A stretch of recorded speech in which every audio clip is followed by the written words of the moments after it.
شخصیات نہیں ہے کہ لوگ ان کی شناخت نہ کر سکیں یا پولیس والے ان کو نہ ڈھونڈ سکیں. کہنے کا مطلب یہ ہے کہ کسی بات کی کوئی حد ہوتی ہے. آپ دوسرا اندازہ لگائیں, 95 بینک اکاؤنٹ سے انکشاف کیا گیا ہے کہ وہ سعد رضوی صاحب کے وہ ان کو آپریٹ کرتے ہیں. 95 بینک اکاؤنٹس پاکستان کے اندر مختلف بینکس کے اندر. کیا یہ تمام چیزیں ان چیکڈ رہی ہیں؟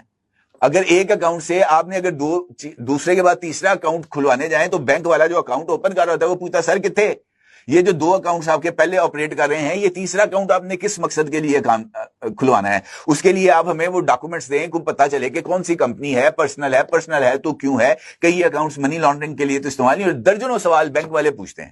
حافظ صاحب کے 95 اکاؤنٹس ان کے نام پر ہیں اور کسی بینک نے یہ ان سے پوچھنے کی جسارت نہیں کی کہ جناب آپ کے آلریڈی 90 اکاؤنٹ کام کر رہے ہیں, آپ نے مزید 5 کیوں کھلوانے ہیں؟ یہ تو ممکن نہیں ہے کہ پاکستان کے اندر 95 بینکس آپریٹ کر رہے ہیں اور ہر ایک بینک کے اندر حافظ صاحب نے اکاؤنٹ کھلوایا ہوا ہے. کہنے کا مطلب یہ ہے کہ قانون انفیکٹ اس وقت حرکت میں آتا ہے جب طاقتور لوگ آپ سے ناراض ہو جاتے ہیں.